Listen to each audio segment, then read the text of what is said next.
Assalamu alaikum. This is Dr. Mohamed. I will try to explain the GCMS from Shimadzu.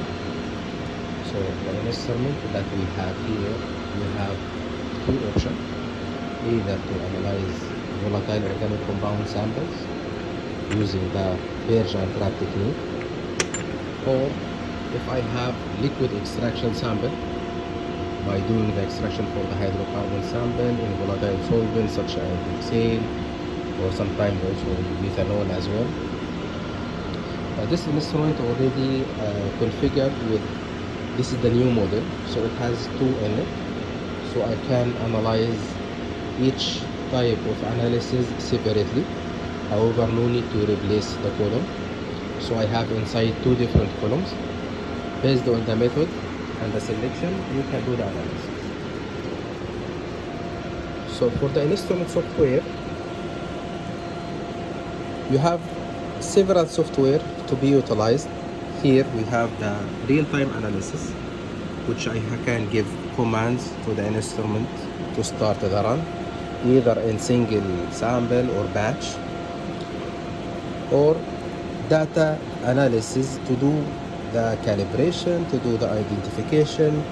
This will be maybe in our part 2 from this video. So now consider I open the real-time analysis. Based on my instrument, we said we have two type of columns and two type of applications. How to know that? Means I have line 1 and line 2. Line 1, I can see here headspace, that means this parameter will be applied for the volatile organic samples. And line 2, this sampler, which is the auto sampler for the direct injection of the solvent. So I have to apply all these parameters whenever I utilize this testing method. Okay, so here what we can see for the injector itself or for the auto sampler, I gave him some like setup. I need to rinse before the rerun, before the sample injection 2 times with the solvent. Usually the solvents will be put here, like this is wash A or solvent A. If you have different type of solvent, you have to select it in the method as well.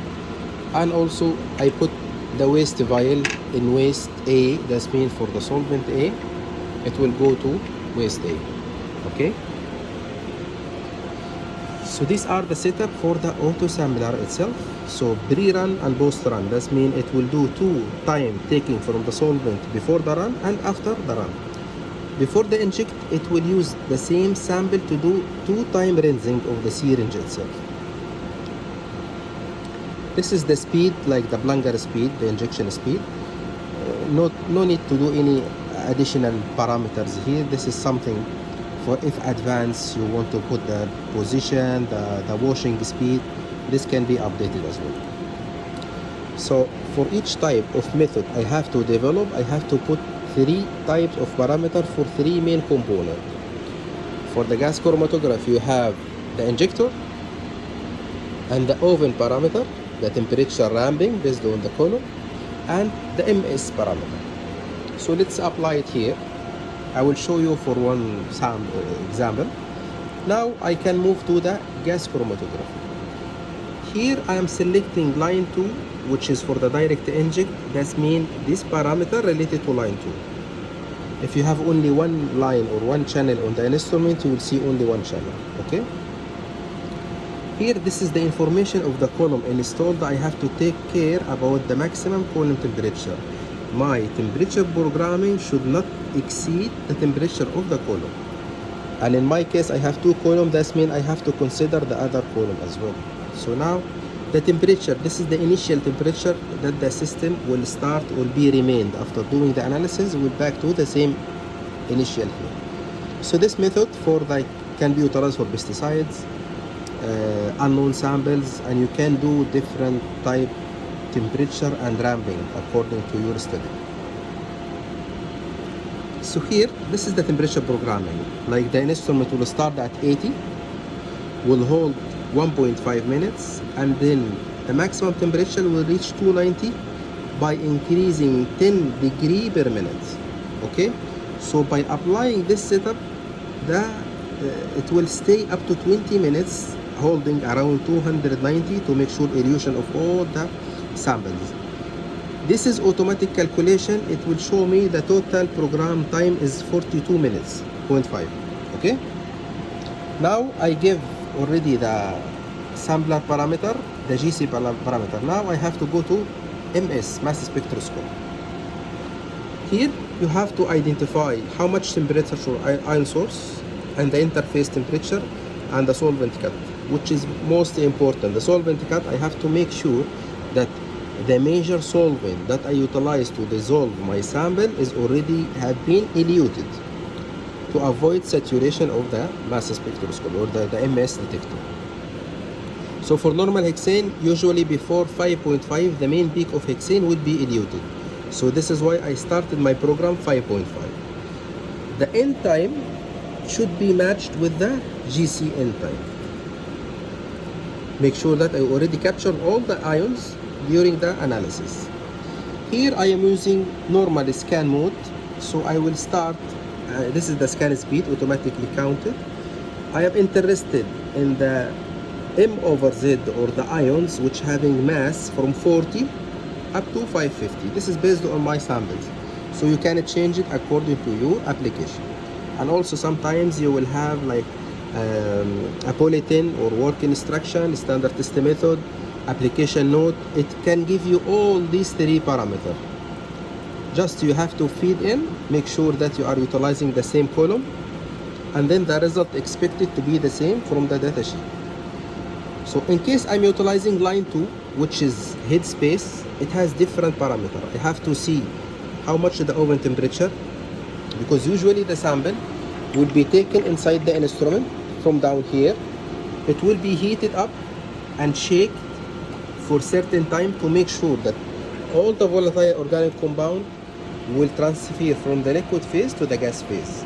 And then the instrument, when it's take the injection, it will take from the gas phase only. Don't put more sample volume. Make sure that the needle, when it's inlet to the tube, it will not touch the water. So don't fill it totally. Make sure that you have head space here, and this already configured by the service engineer. Don't exceed the temperature, because if you are using water samples and you put the temperature of the oven 100, that means this will be all saturated by water. So just take care, don't exceed 80 degrees Celsius. Or if you have a special polythene, follow it. This is the equilibrium time that it will take until doing all this vaporization, pressurizing time. This is all to introduce the sample to the GC. Here I'm using the VOC, so this is the mode, this is the pressure. For the column, temperature starting program, I have to take care also. I am using the column, the temperature maximum here is 300. Also, I should not exceed it here. So after doing all this parameter, consider you want to inject sample using the method. If I am injecting only one sample, I have to make sure that the sample already open or configured to the instrument. So I have to select the method, press OK.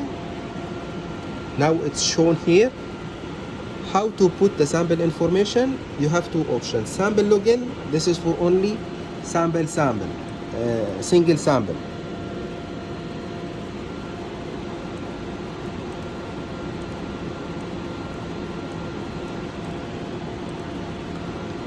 Here you have to select where you want to save your sample,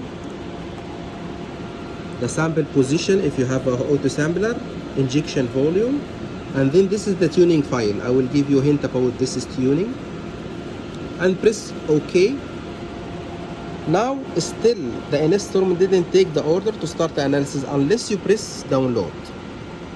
Okay now. So what about this tuning? The instrument, you have to do tuning frequently, like maybe every week or whenever you change the helium cylinder or doing any major maintenance. How to do the tuning? From the main screen you will see tuning icon. To make auto tuning, just press start auto tuning. the instrument will do some tuning about the lenses, the ion source and everything, to make sure that the mass of these three components, which is covering all the range of the mass detection, is having the highest peak intensity. That means whenever you have your sample, you will get more accurate result. Okay, once it's completed, make sure to save the tuning file, and whenever I save the tuning file, I have to make sure that for my data acquisition I have selected the latest file. Okay, now the instrument will do the analysis. Imagine I have 3-4 samples, so in this case I will go to batch processing. It will open you like a table. You have to fill in which vial this sample. You put the sample name, sample ID if you have, type. You can put either unknown sample or standard or spike. Whenever the type of the sample you are using, try to put or identify. Okay, and the method file, you have to select the method file, which method will be utilized to do the analysis. Data file, where you want to save these samples. If you are using calibration instead of unknown, you have to put the calibration level here. Okay, the report format you have to select, and also the tuning file. So tuning file is very important to be selected either in batch or single sample. Okay, this is the brief about how to start injecting the sample. I will do part 2 for how to get the data from the sample itself. I will just give you a hint about the important gases utilized for the GCMS. In our case, we have GCMS, that means I have another collision cell which require the argon. However, the main gas is already helium. And also the instrument usually it has to be under vacuum and on all the time to have good result and good repeatability. Okay, thank you guys.